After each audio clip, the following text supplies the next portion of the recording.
What's up, everybody? It's Parallax Abstraction, and this is Retro Flashback, showcasing gaming's roots for a new generation. So, we are back on the Commodore 64 today, and we're actually taking a look at a game that I remember somewhat fondly from my childhood. This was actually recommended by my buddy Mantris in the comments for one of my previous videos. This is a game we played a lot back when we were kids.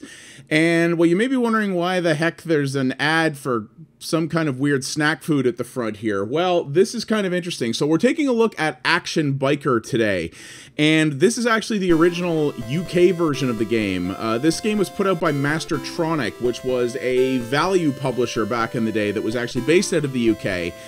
And in the UK, this version was actually had a tie-in game with KP Skips, which is some kind of corn chip snack food thing. I don't really know what it is. The North American version wasn't a tie-in. It was just straight up called Action Biker. So I just thought that was kind of interesting. So yeah, I actually played this back in the day primarily on the Atari 8-bit computers, but the Commodore version was the superior one. Most Mastertronic games got Atari 8-bit ports, but they were generally not super good quality. Interestingly enough, this also got a ZX Spectrum version, which was quite a bit different. Same core concept, but very different perspective and different playstyle, which was basically down to the fact that the ZX Spectrum was not nearly as powerful a machine, so it was technical limitations there.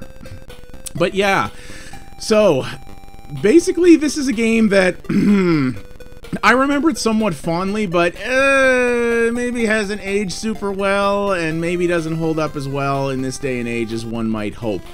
So the core concept of this is very simple.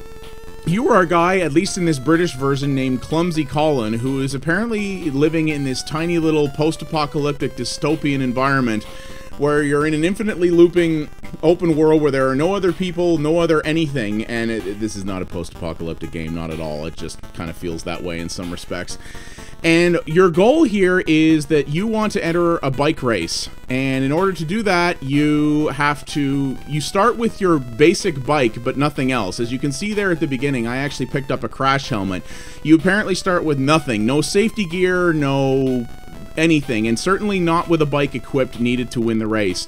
So your goal is to drive around this little tiny pseudo-open world and find all of the needed pieces for your bike, which you have to do in order.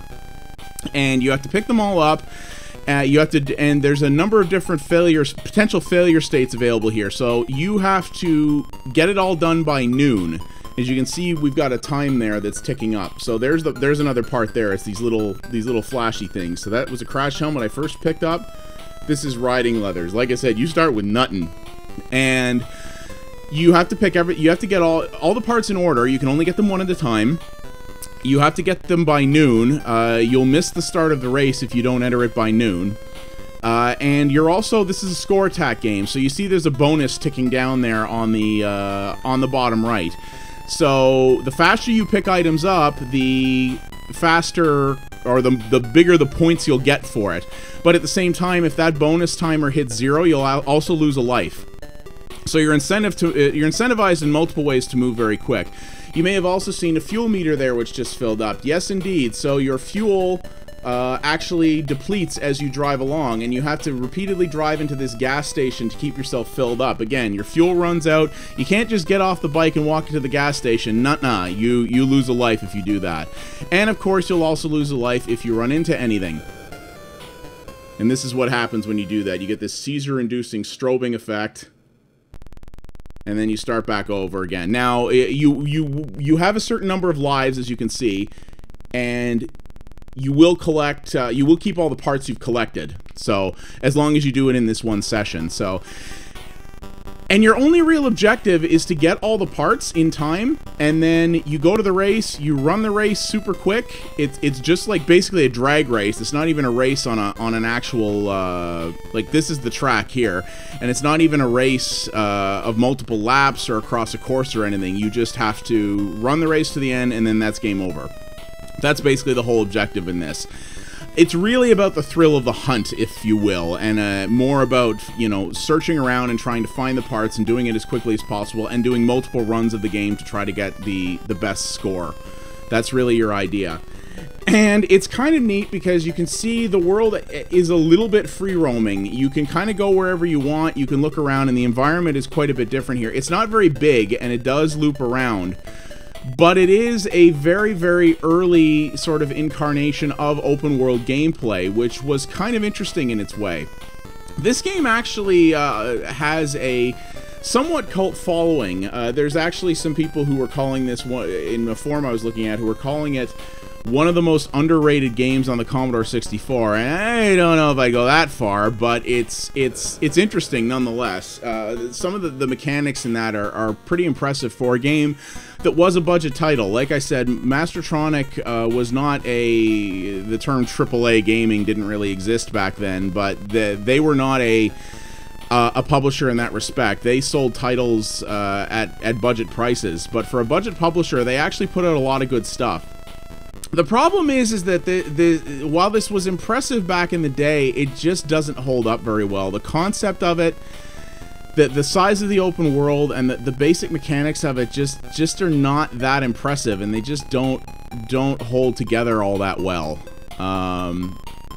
In my opinion, this just doesn't have the flair and engagement that a more modern title would. Yeah, the Highway Code Book. I don't know why you need that to win a race, but... so you may have seen so far that a lot of the parts in that I'm picking up were just lying on the ground. This gets way, way harder later on, to the point where I just about broke a couple of joysticks early on playing this. I'm going to give you an idea here.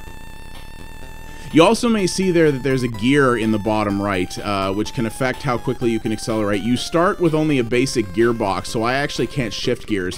One of the parts that I will pick up, I believe that's that one down there, actually gives you the ability to shift gears and accelerate more quickly. So yeah, you see this weird sort of like pseudo-constructed, almost like roller coaster thing? Yeah, there will be parts up here later on that you have to drive, and you have to inch your way along here because this game is playing from an isometric perspective, but it's almost like a friggin' MC Escher thing here, where you're playing in 2D, but on this sort of 3D isometric angle, and you have to keep yourself straight while you do it, and it's very fidgety, as you can see. The way this is moving is just not... I'm actually doing very well here. I used to creep an inch along this back in the day when I was playing on my old machine because it was just so easy, because you can fall off and... oh, interesting. Usually when you fall off of there, you die. So it's rather interesting. So there we go, gearbox. So you see now I can shift between gears, and low gear does just what you would expect. It gives you quicker acceleration and lower top speed. So I can pull out here. There we go. And motor along. And as you can see, this open world is not particularly large. It's like he's stuck in some kind of causality hell where he just has to loop through the same small area over and over again unendingly, just running this race in perpetuity. It's really kind of dark when you think about it. I'm probably overanalyzing this. But you kind of got the basic idea of this game. It's... As a concept for an arcade score attack game, it's kind of cool in its way, but it just feels a little simplistic and doesn't hold up especially well today. This is something that back in the day, like I said, I finished this back in the day, and it was kind of neat, but it just doesn't, I don't know. This is not something I think I'd necessarily go through again today. Even though the world does get more interesting, because like you start getting some wild and wacky stuff later. Like you see there's things like this where you, well, if you don't screw it up, you have to make little jumps to get to some of these things. You'll also pick up weird stuff later like water skis. Why the hell you would need that in order to win a race, I don't know. But you'll actually be able to traverse like this body of water later, and you'll actually have to pick up items that are out in the water. Weird stuff like that. I mean, this game has no pretensions of realism, really, but it had some neat ideas, but it just didn't, it just hasn't, it hasn't aged particularly well, I suppose, but it's an interesting historical showpiece. But there is something else I did want to show you here. As I said, this game had a bit of a cult following, and one of the things that it did get was a very devoted player of this game, actually decided to make his own equivalent of an HD remaster, if you will, and in 1999 actually made an enhanced version of this game that maintained all the core gameplay but replaced the majority of the graphics in the interface, and it's actually really, really slick. And it shows the level of devotion that this game does have from its fan base, despite its kind of simplistic nature. And I want to show you that. So hang tight for 2 seconds, and we're going to switch over to, well, Action Biker 99. Alright, here we are. So this is Action Biker 99, rehashed, as you can see, by John Wells. And this is really cool. So this was obviously never released. As you can see, the copyright still says 1985. And this was a guy who basically took the game and hacked it as a passion project and just did a modernization of it. And, well, check this out. Whoa, right? I know. I think this is so cool. So basically what he did is he took the original game, redid the colorization and the detail level on a lot of the sprites, completely redid the UI, but he maintained the same controls, the same item locations, the same music. The music in this game will get into your soul and will just drive you nuts. You'll just be hearing it on loop in your head indefinitely. But it was nonetheless one of the iconic elements of this game, and he just basically redid all the assets and just made it look a lot snazzier. And I think this is so neat that this is just a little user passion project, if you will. And it was unpublished, and he released it, as far as I know, for free. And I just think this is really, really cool. Only little criticism I would give is the fact that that text thing at the top loops infinitely. That gets very, very distracting given the size of the text and the fact that it's constantly in motion. It would be nice if that looped like maybe 3 times when you pick something up and then stopped. That it goes indefinitely like that definitely keeps trying to draw your eye away from the action, which I don't necessarily like that much, but it's a minor quibble, to be honest. I mean, truth be told, if you can find it, this is the way to play the game, in my opinion. It's just so much nicer an interface, and I am not 100% sure of this, but you may also see on the bottom right there a timer that's just sort of incrementing upwards, basically just indicating how long I've actually been playing the game. Oh yes, also the death animations are much, much better. You actually see the little dust cloud there, and the seizure-inducing flash pattern isn't as big, and it's gray instead of red. I think that's much nicer. But yeah, I believe he actually took out the time limit. I know one of the complaints about this game was the fact that you already have a number of potential failure states, and the need to sort of rush through the game in order to accomplish everything by noon was something a lot of people didn't like. I didn't like it either. I generally don't like arbitrary time limits in games like that, and I think he removed that.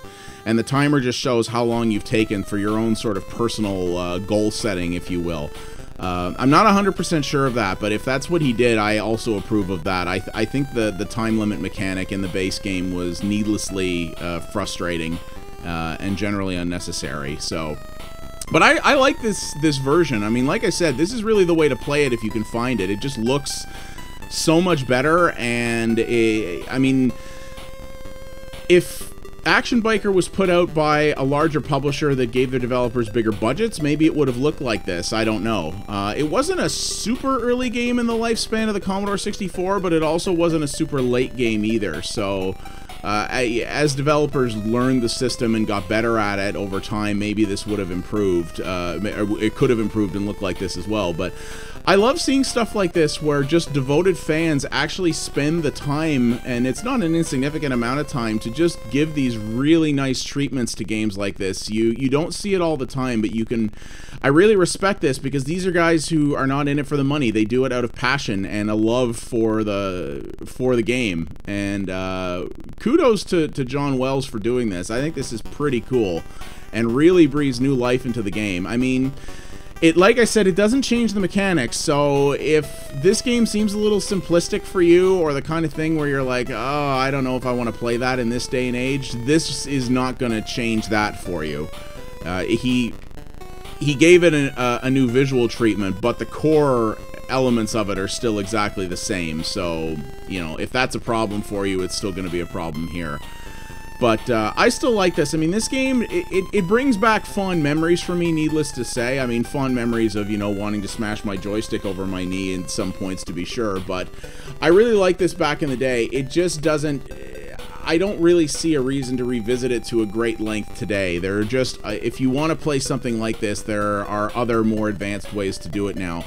But back in 1985, this was pretty neat and pretty impressive in its way. Having even though the playground that you're in is relatively small, a game that gives you this level of freedom was very uncommon back in the day. It was mostly because of technological limitations. The whole concept of open world games wasn't a thing that existed back in on this platform, and this is really an early concept of what that could turn into. And I think it's a historical, you know, interesting historical piece for that reason. But it's definitely not something that has aged particularly well, or that is really necessarily worth pining for in this day and age. But I still think it's neat in its own way, and I love seeing this HD treatment type thing. I think that's really cool. So yeah, that is Action Biker, or in the UK, KP Skip's Action Biker starring Clumsy Colin. Good God, what a horrible title. Developed and published in 1985 by Mastertronic for the Commodore 64, Atari 8-bit systems, and the ZX Spectrum. This is the, well, we've been playing both the Commodore 64 version and the 1999 HD remaster, if you will, by John Wells. Yeah, like I said, it's kind of hard to find this game now, and I wouldn't go nuts trying to do so. If you come across it, it might be fun to do one run of, and just to sort of give yourself an idea of what early open world titles were like, but beyond that, maybe you don't need to bother anymore. My name is Parallax Abstraction. Thank you all very much for watching. If you liked what you saw here, please consider liking the video and subscribing to the channel. That does help me out a great deal. And I will see you guys next time. Take it easy, everybody.